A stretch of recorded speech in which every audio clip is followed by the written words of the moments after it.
6 candidates are in the running for 2 seats on Cupertino City Council. As part of the City Channel's ongoing coverage of this race toward Election Tuesday, you are about to see an up-close and personal introduction to one of those 6 candidates. This is Candidate Roundtable with tonight's featured City Council candidate, Albert Chu.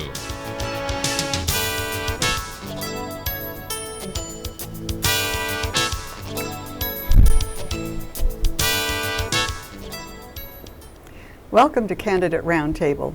I am Roberta Holloman, a member of the League of Women Voters of Cupertino Sunnyvale and moderator today. With me are Erin Hussey, the Silicon Valley Community Newspapers, and Mei Wei Wang from the World Journal, a Chinese language newspaper. Today's candidate is Albert Chu.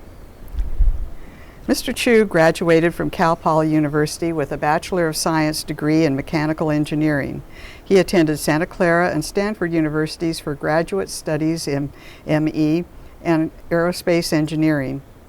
Currently working at Lockheed Martin in aerospace programs resolving technical issues in system reliability and safety. He is serving as the NorCal referee representative, this is the board of directors, in managing referees by providing them with education and leadership. He volunteered to provide mentoring, guidance, and coaching for inexperienced referees and youth soccer players in Northern California. He volunteered to serve as school site council member at Monte Vista High School and has provided recommendations and resolutions to a number of school issues.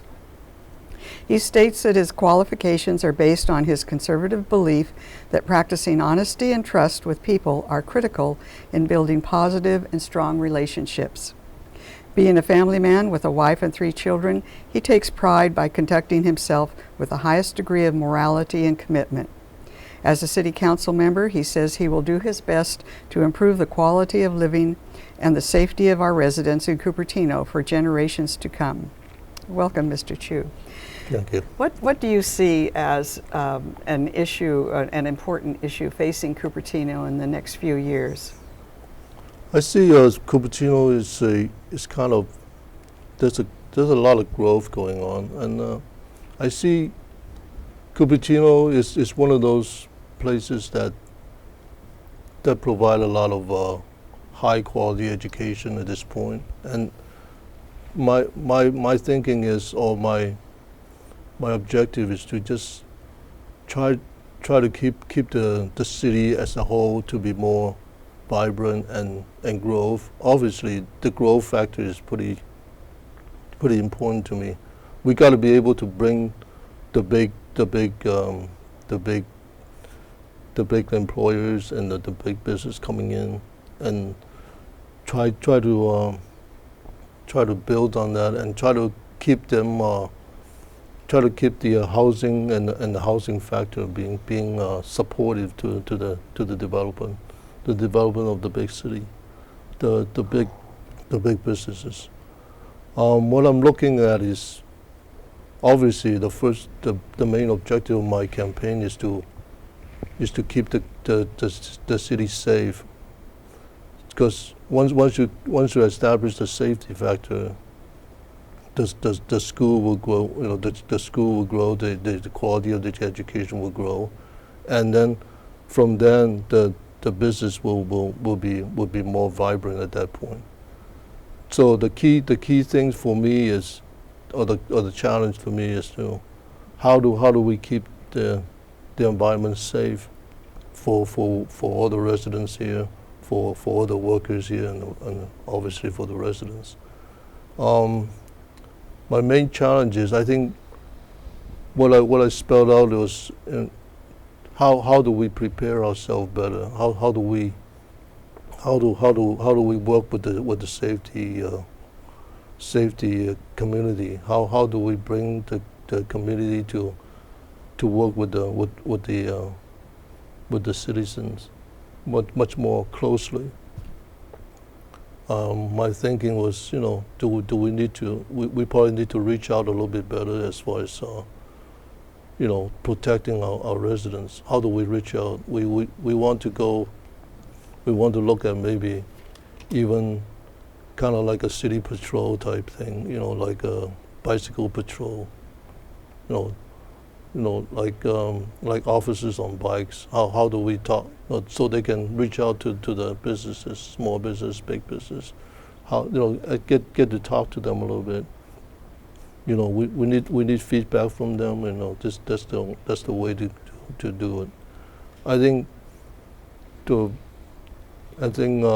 we need to also look at how do we prepare the schools, better. How as far as preparing the schools, we want to have all these emergency preparations, planning in place for the schools, especially the elementary and so forth, high schools. So that's what my main passion is.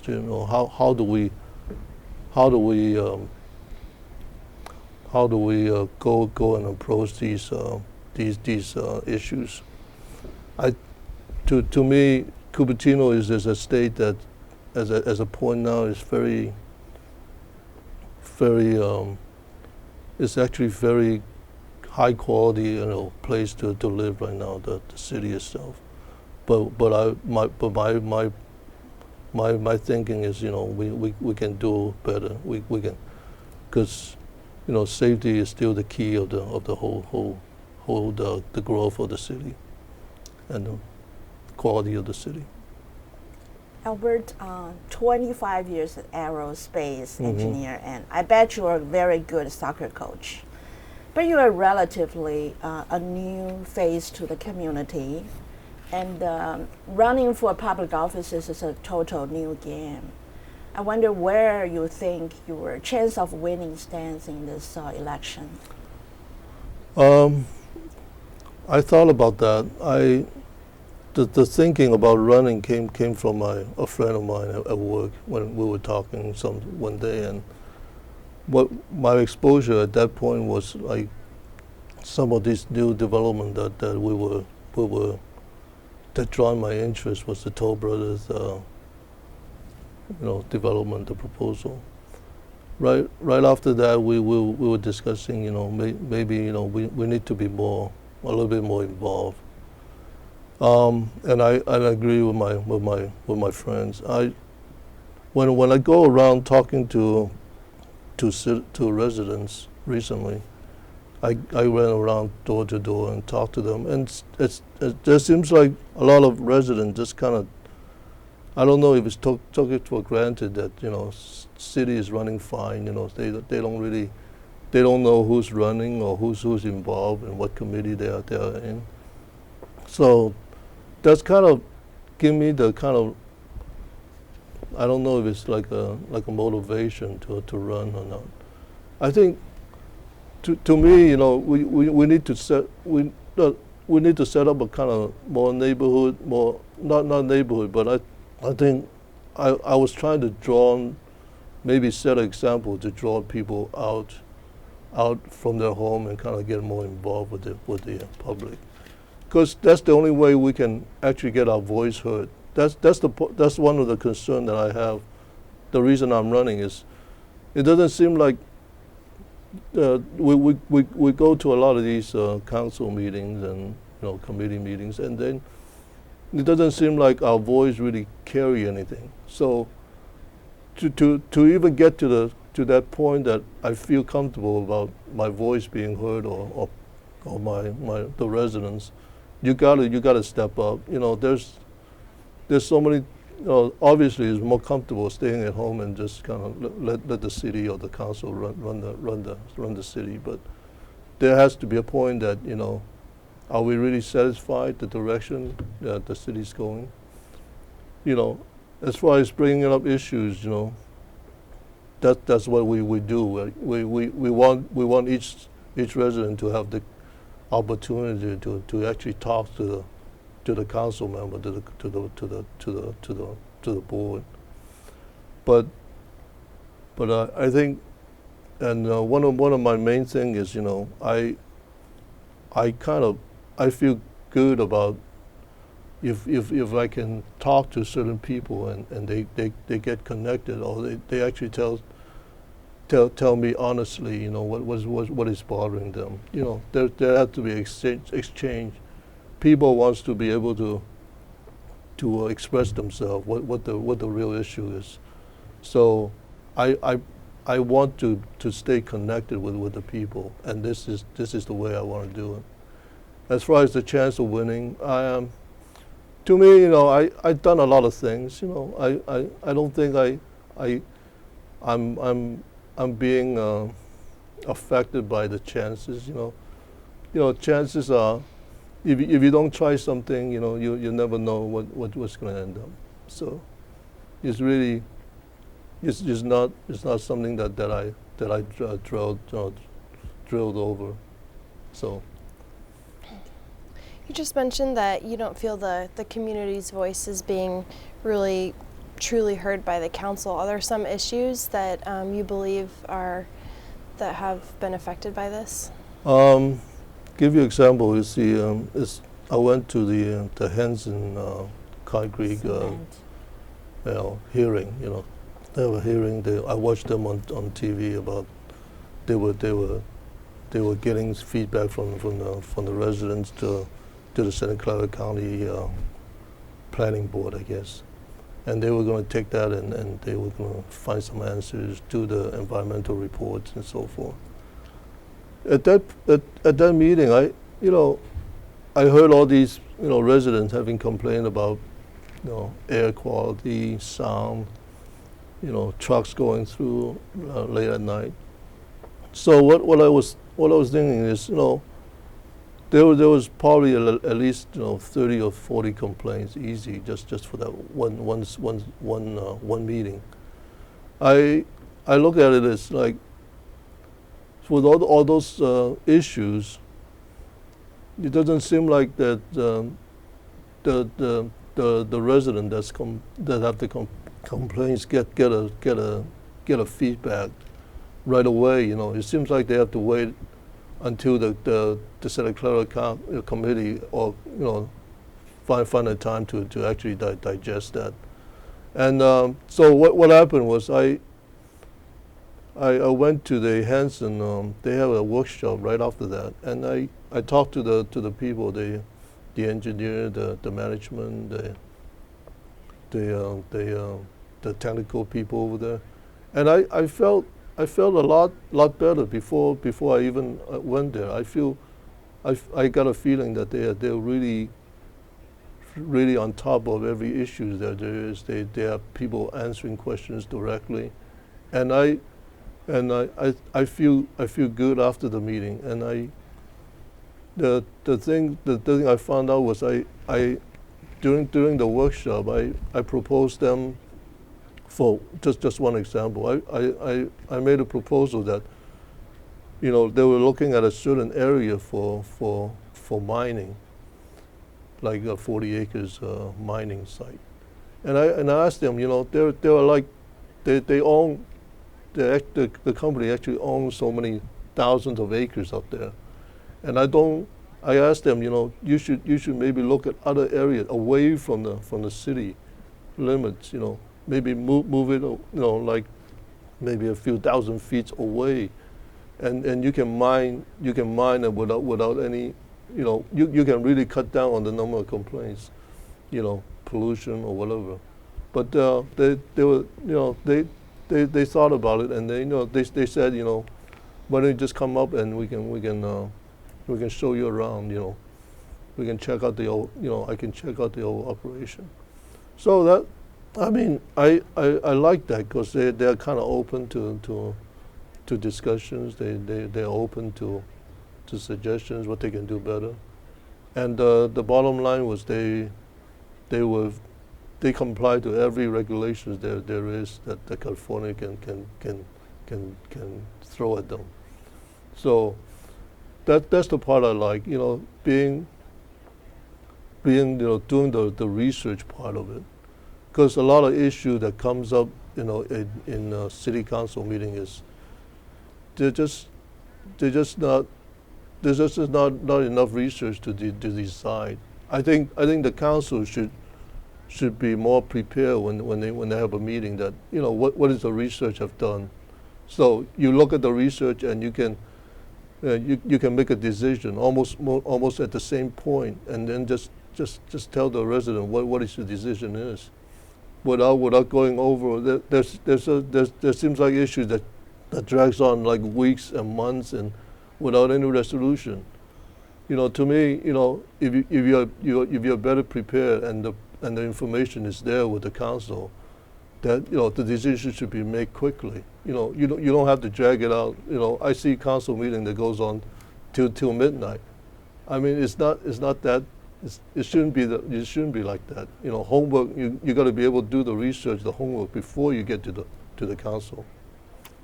Let me tell our viewers that they can find more information on candidates at the city website, cupertino.org, and at the League of Women Voters website with nonpartisan information called Smart Voter. That's at smartvoter.org. I realized that that was a good idea. You said that you do your research and then you hear and then you decide right away. Don't just drag it on. But the thing is that sometimes council has to hear like a dozen of people showing their ideas. I think that's part of the reason why they cannot on the spot decide.